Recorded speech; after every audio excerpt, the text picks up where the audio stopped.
j'ai fait du sport. Beaucoup de sport, j'ai fait de la boxe et tout ça, et puis un peu de rugby, donc j'avais des qualités sportives quand même, ça m'a beaucoup aidé. Mais tout se passe dans la tête, vous savez, parce que bon, je suis comme tout le monde, quand vous ne pouvez plus, vous n'en pouvez plus, la tête vous dit il faut continuer, vous savez, c'est une volonté. Il vient vers moi, ok, il vient.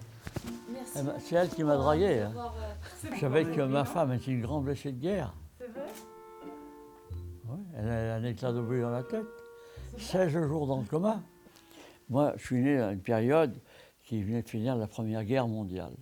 Il y avait toujours un portrait d'un frère, d'un père perdu à la Première Guerre mondiale. Et bien, alors là, on nous donnait la haine, on les appelait ces sales boches.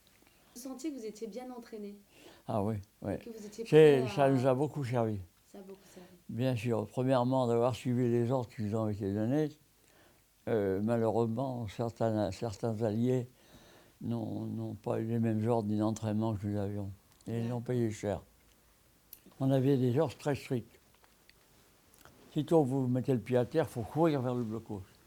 Car plus vous approchez ce blocos, plus le tir des meurtrières se restreint.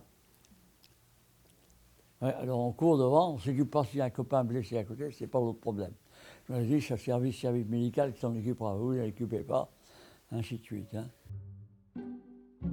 Comment vous arrivez à attraper le blocos? On arrive en haut du blocos. Bon, on arrive contre la paroi du blocos, on lance nos grenades par l'intérieur.